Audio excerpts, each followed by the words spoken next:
Welcome, everyone, to episode 94 of Just Joshing. I am your host, Joshua Pentalaresco. I write stuff and podcast too.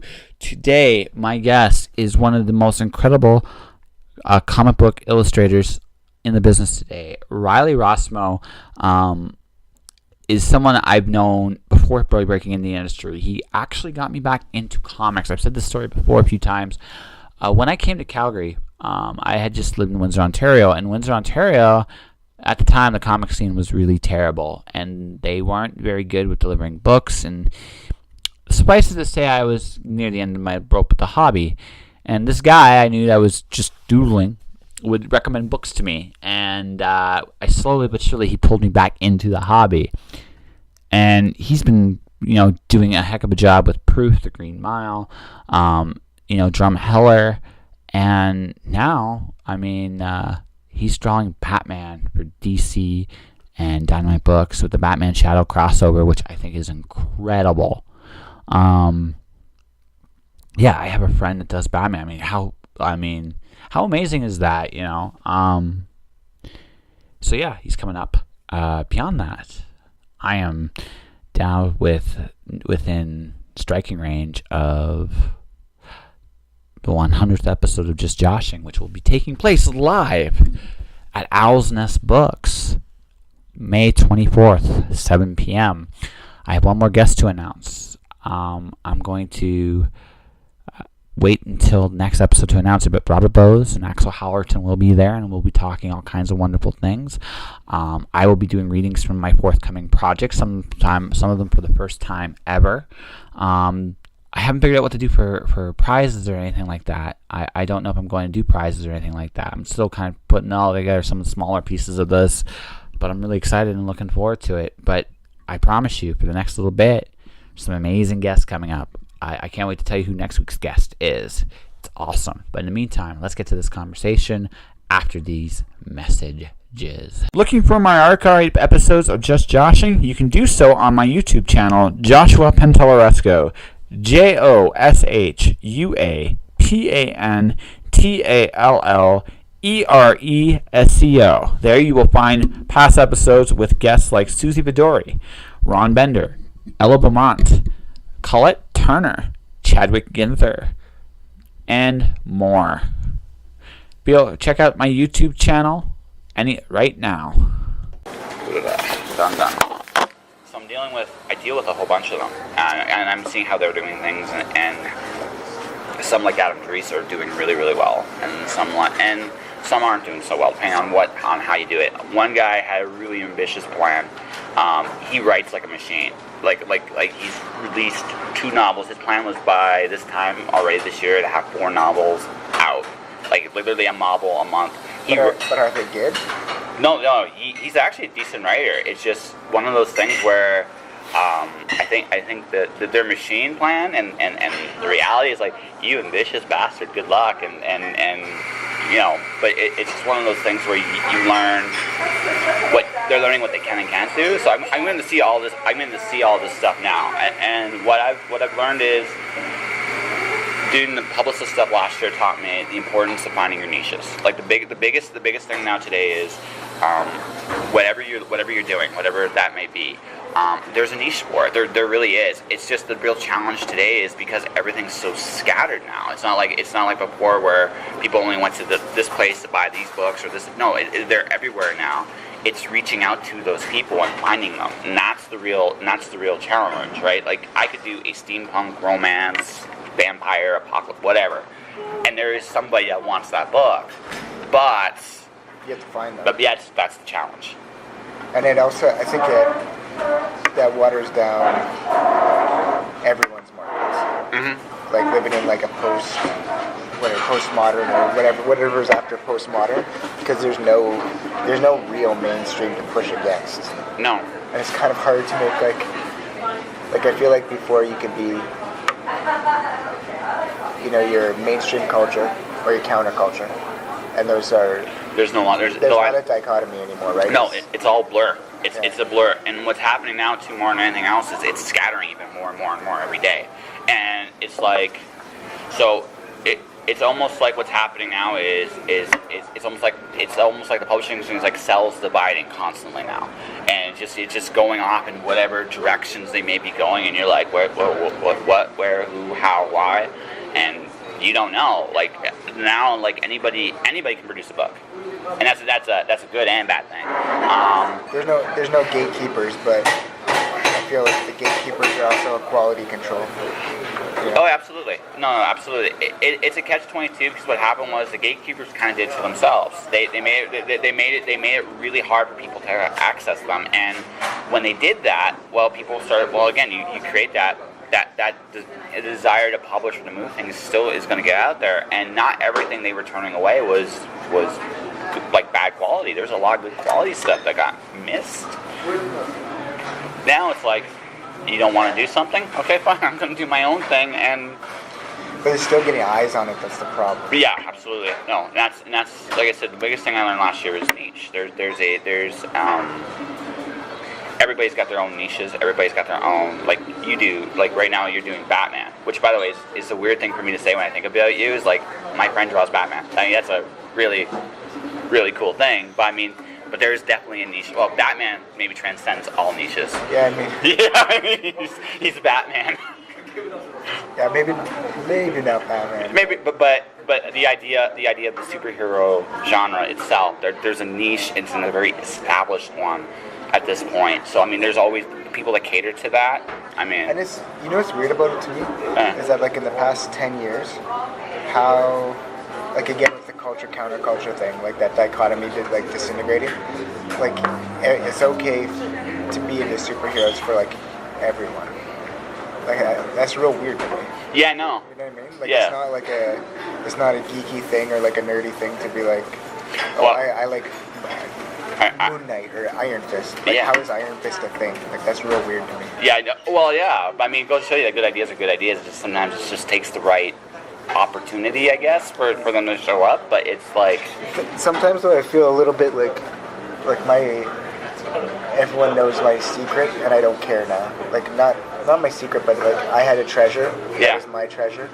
And when everybody has that, I'm like, I felt I don't. when Green Lantern blew up, I felt the same way. Like in DC, I just felt it's like, yeah, but I've been reading this since like forever.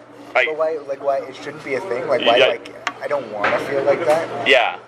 But I don't know what's weird about it. You know, like I think it's like a childhood thing. Because it's like again for me, like I don't know about you, but I read these comics because for me as a girl, I moved around a lot. So for me, it's just a big piece of my childhood. Every week I'd read, or every month I'd read this book. So you grow attached to it, and now. I mean, you're happy on one hand because you're now you know that since your book is X amount of popularity, in my case, movie aside, but it's X amount of popularity, it'll always, on some level, exist, and that's cool. But on the other hand, it's like it's never going to be quite the same thing you had when you were a kid. or maybe I feel like before that it was like the people who cared really cared. Mm-hmm. You couldn't care like a little bit because it was too hard of work or something, you know. But now it's like I am happy that comics are accessible to everybody, but the multimedia aspect of it has sort of made it like a generic version. Do you know what I mean? Homogenized. They homogenized it. Homogenized version of Green Lantern, right? Yeah. Or Iron Fist, or whatever, right? Yeah. And so you can talk to anybody about it, but they don't necessarily get it. No. You know? No, it's like, oh, this But is it's cool. But I feel like it opens doors to meet more people who might like it, you know, or might really be a fan. Yeah. Not that there's there shouldn't be levels of fandom either. It's just I'm still getting used to it that you can just talk to somebody on the street that knows what Iron Fist is. Yeah. As an example, or Luke Cage or Yeah, whatever. Luke Cage is the one that's like, yeah, you know who Luke Cage is? Like, yeah. And then they go in and they tell you something you've never even seen. It's like, what the? Cool. I mean, but again, it's a different. These characters are. I mean, they're not ours, man. They're somebody else's. And that's it. Yeah. Maybe I like too that now you can like before it was like if you like comics you like all comics, Mm-hmm. and now you can just like a few comics, right? You can like Walking Dead, and you can like Chew, and you can like Green Lantern. It's not even within comics. It's real scattered what people like. And That's good. I'm actually digging the fact that now it's easier to get into other books. Like I like, for me right now, like one of my personal little favorites, you probably are reading it too, is Motor Girl. Terry Moore. Yeah, I actually think he's having a blast doing it. When I talked to him, he told me about like why, like I always wondered why his books felt so dense. He just admitted like all his frames. I never realized listening to this. All his frames are the exact same. That's kind of why some of his stuff seems more dense than it is, right? And then, like the panels are all the same? Yeah, they're all the same. Yeah, he does everything the same. He does everything from the point of view of a screenplay, not a comic, because he grew up in movies. And once I realized, like, oh, that's why I feel like I get so much more with his stuff, because his action scenes or his character scenes, they're essentially the same size. There's no real, so it just adds dimension to it. I never considered. Yeah. Interesting. Yeah. So, but I mean, this one in particular, I know it just seems he's having a lot of fun doing it. But I mean, the fact that a book like that can exist and a lot of like comics, like, right? That's as valid as genre now as superheroes. I think the best thing about what happened between then and now, the culture counterculture thing, is superheroes aren't the only genre anymore. Yeah. Well, they're still the biggest genre, but I don't think. But I feel it's not like, okay, there's Walking Dead, there's Saga, there is another. Like you don't need to be superheroes to be a comic guy. You can get them at like. Yeah. I think that things become real pop culture media to me if you can get them in an airport. Yep. And you can get Watchmen in an airport, or Walking Dead, or maybe Sagas. Yeah, exactly. So that's really cool. I gotta ask, are you ever gonna do Rasputin again? Oh. No. Yeah. It's done. It's over. Yeah. It's fair. I'm sad. I like that. I think honestly, yeah, this is my favorite. Of your Image stuff, it's probably my favorite stuff. I think it's my favorite too. Yeah. Like I would like. Proof is probably actually my favorite, but it's when you make your first thing. It's not that it's precious to me because it's my first thing. It's like I really like the content. Like I'm really genuinely interested in sort of fringe science and cryptozoological things. But the art's just awful, so I just can't go back to it. No, like it's things, like you make your first thing and it's just. It was the best thing you could make at that time, and you got to respect that guy, because that guy was gutsy. Absolutely. Now you look back and go, what was I thinking? But every once in a while, I can look back at some of my older writing and go, okay, that was good. Now that stuff before, not so much, but that particular scene, that was pretty good, right? So do you feel like though some of those things, it's like if you could reimagine it and redo it now, without it having been released before, it's like a lost opportunity kind of. Like I feel like if we launched Proof now, with like the ability that we both have. Well, okay. You know what I mean? Like if we could pull it out of time, but I understand you affect the time stream if you do that. Did you ever read The Carpet People by Terry Pratchett? Okay, so Terry Pratchett wrote this book originally when he was 14, and he came back to it when he was in his late 30s. And he started with an essay. It was, I think, more importantly than the story was his essay.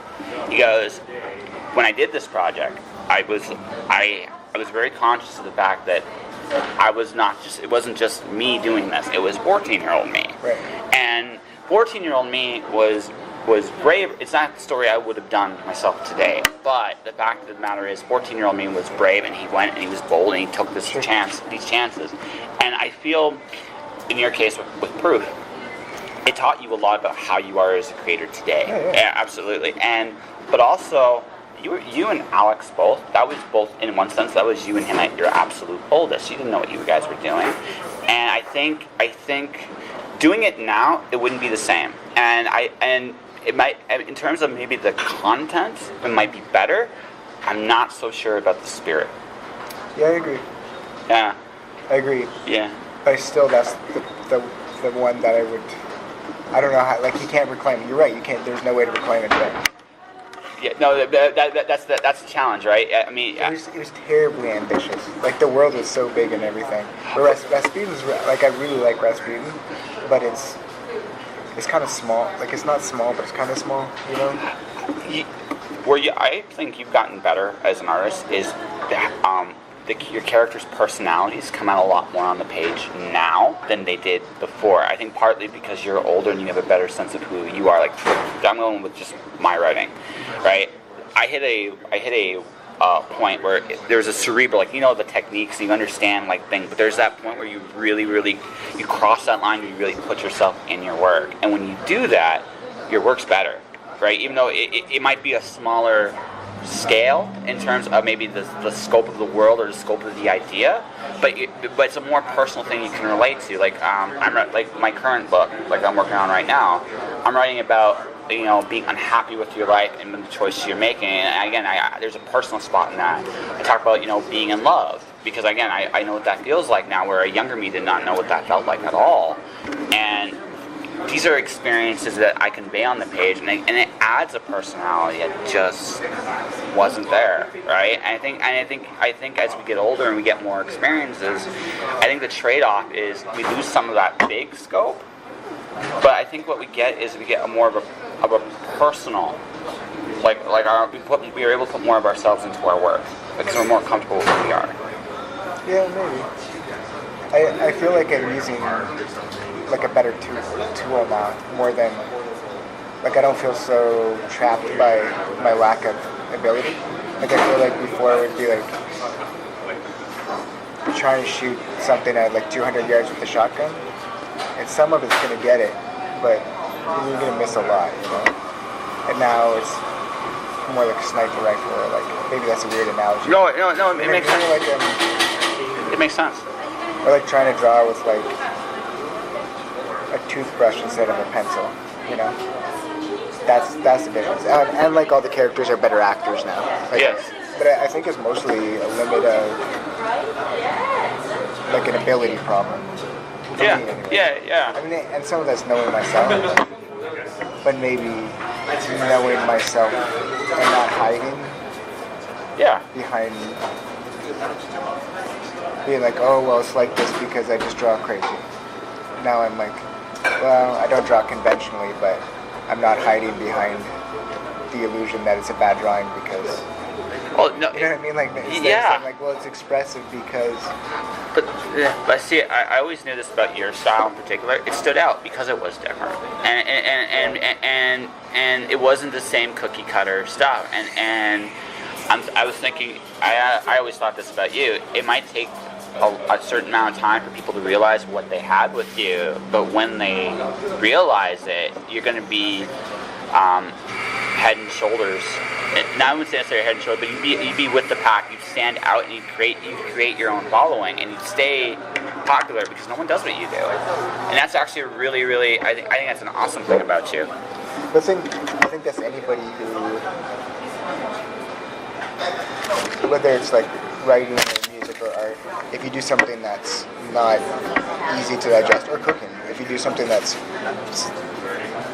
just not easy, palatable, whatever, the long-term benefit is the payoff's a lot higher, right? Mm-hmm. Like in the mid-90s, everybody's trying to draw to like Jim Lee, right? And there's some people that did pretty good Jim Lee impressions, mm-hmm. and they're pretty good. But Mike Mignola was trying to figure out what he was doing, right? And comic stores used to have, you know, like especially that 80s and 90s Mignola stuff. I mean, maybe mid-90s is too late, but pre-Hellboy. Mm-hmm. People didn't really love it. Like, I know a lot of people that would have Mignola would do an issue and they get real turned off. But he was different, and who has the better career now, a Jim Lee impersonator or Mignola? You know? Yeah, and Mignola does amazing stuff. Like, his Hellboy's fantastic. So. And that's that flavor that's... Yeah.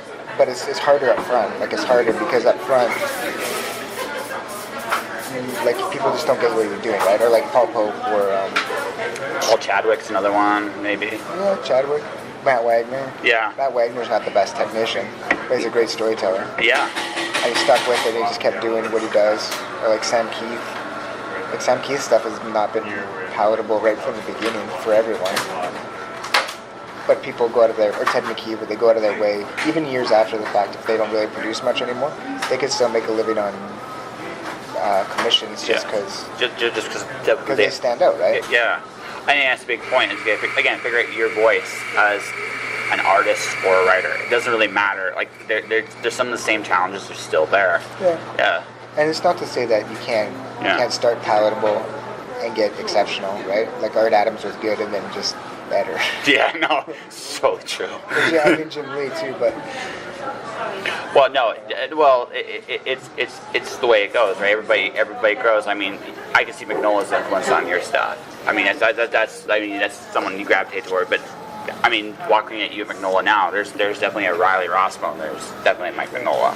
So I mean, we all start emulating people we admire on some level. You steal from people you like. Yes. And but if you have to steal from a few people, if you just steal from one person, you just look like you're impersonating them. Yes. Right? You're doing a bad impersonation. You're just a bad thief. Yeah, you gotta be a better thief. Steal better. Yeah, exactly. So, if you don't mind my asking, how'd you end up with Batman Shadow? I did those fill-ins because I did Hellblazer, and then James Tynion liked working with me, and they needed somebody to do issue 52 of Batman. I don't like.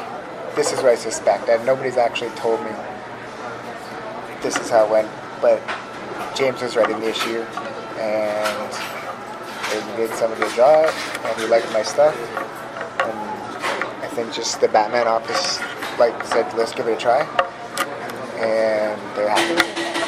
No, you did. I think that's it. So I think it's because that issue 52 was the last issue of the Capullo run, Snyder Capullo run, so who cares, right? Like they just needed one more issue, and so they gave me a shot. But I suspect it's because James wanted to do something after Hellblazer, and I don't even know that they thought that this is going to be a great fit, because Hellblazer is like a very different thing than Batman, right? See, I know this because I've seen some of your drawings. Your Gotham, you doing it, just designing Gotham City would be really cool. You'd actually almost I always saw you as someone that could do like for Marvel, like the Hulk. I always saw you someone that could do something actually in the Batman world. Maybe not Batman stuff in the Batman world, but one of the things I was always excited about the idea of you was doing Gotham City itself. Yeah, I think you'd make it more monstrous than me. And that was the thing. It's like you'd create a very unique flavor to it, and honestly, Batman 52 is probably one of the better issues of that run. The Court of Owls is pretty. Well, no. I didn't say the best. I just said one of the better issues of that run. It was a good way to end the series. It really was. And it was. And James actually might be my favorite writer at DC right now. Batwoman is pretty good. Detective's really good too. Yeah. I like Detective a lot, actually. Yeah. I liked his take on Talon. That's still one of my favorite runs of his, and I enjoyed Hellblazer that you and him and Ming Doyle put together. It was really, really, really good. I'm sad that it actually ended because it was one of the better books of that particular run. Thanks. Yeah, that was a really cool book to. Yeah. It was really neat. I dug it. It fit you very well. I'm hoping you do get another regular book there at some point down the road. Because you're really, really good. But you're doing this Batman Shadow, which is a 6-issue miniseries, and then whatever's next. Yeah. Yeah, I don't know what's next at this point in time. Yeah. I really enjoyed drawing Batman. I didn't think I would not have ever thought, I'm going to do lots of superhero comics. Like I did a 12-page Superman, and I thought that would be that. Mm-hmm. But I don't know. It's real fun to draw. Batman's real. There's just so many opportunities to design cool stuff, and everyone has a Batman. Everyone inside them has a Batman. Writers, artists, everyone. Whether it's Kelly Jones Batman or Frank Miller Batman or Eduardo Reza or Paul Pope or whatever. Right? Everyone's allowed to have their Batman, you know? Well, Batman's a super elastic character. I think the one thing I think is underestimated about him is he can be anything just about. There are some limitations, but there's not really that many, and the limitations he has actually enhance what he can do really well. And you can have a Mike Allred Batman. Yeah. Or Sean Gordon. Yeah. Or Jim Lee. Yeah. Grant Morrison touched upon that a little bit with his run, just all the different things he did with Batman. It's just you can do all this and it works, and it really does, right? I'm not a fan of everything that's been done with Batman, but I think, again, everybody has their taste in Batman. But yeah, maybe Batman lends itself to what we were talking about, that sort of like postmodern idea that you can have all those Batmans, where it's harder to have. Like, how do you have a vampire Green Lantern? Can't do, a wizard Superman. It doesn't work. Yeah, exactly. That Batman can do all those things. Yeah, and it can be fun, right? So maybe that's why. Yeah. Like, maybe that's how the idea even.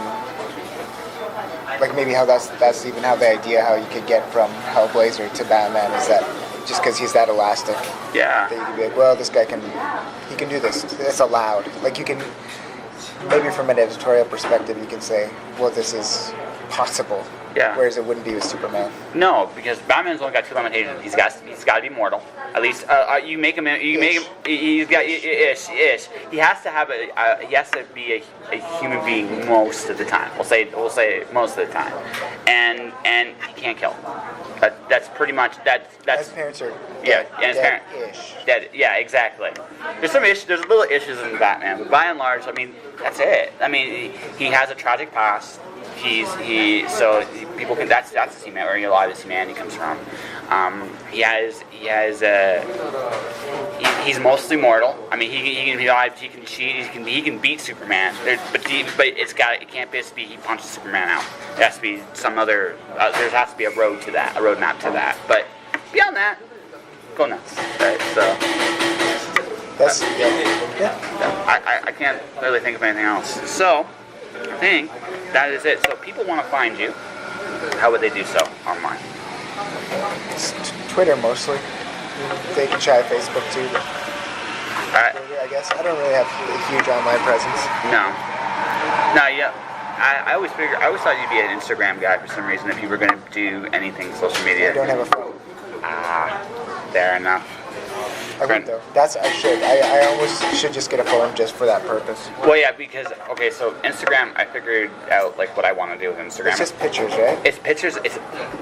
I see Instagram personally as like the Saturday morning cartoon. Or I can't remember which one where you have a panel and you can actually have a caption underneath it, right? And I can't remember what it was called, but to me, that's what Instagram. I think Instagram could be you could do awesome one-page comics there. People actually wanted to use it, but hey, you never know. But that's like I say. I figured any of the media platforms, that one would be yours. Or Pinterest, maybe? Yeah. Or Pinterest. I have no. If it was possible, I wouldn't do any. Me too. No. Honestly, me too. But I think that on some level, I have to at least. For now. Have a shell. You have to. Something, you know what I mean? At least like a. You have to have. It's like you almost like you have to have a post office box that you occasionally check once in a while. Absolutely. That's. Like I don't have anything to say. I struggle with having something to say on Twitter. Like I don't want to make jokes. I don't have any jokes to make. I don't have a political agenda that I'm going to push in a public forum. Do you know I use Twitter for? I talk about Baileys and ice cream and unicorns and rainbows and other stupid shit. Because it's just. I figure if you're gonna have to have a social media presence, you might as well have one. Like whatever is fun, and if you can't have fun on social media, just leave a note once in a while that says hi. Well, yeah, like I just want to read. I think I just mostly like art, post a little bit of art, and then like other people's art, because. And that is my conversation with Riley Rossmo. You should check out Batman: The Shadow #1. It's currently out now. I'm a big fan of Rasputin. I loved it. It's a small series of his to get into. If you want something that's a little bit more independent, I would recommend that. But like I say, he's a really cool guy. He's a very, very quiet dude. But very, very, very smart, very passionate. I'd love to at some point get back on the podcast, talk about some of the fringe science he's into, because that'd be kind of fun. But that is for another day. So check out Batman: The Shadow, currently available now, and you never know. Like I said, he may do what he did for me there with the sketch if you ever run into him.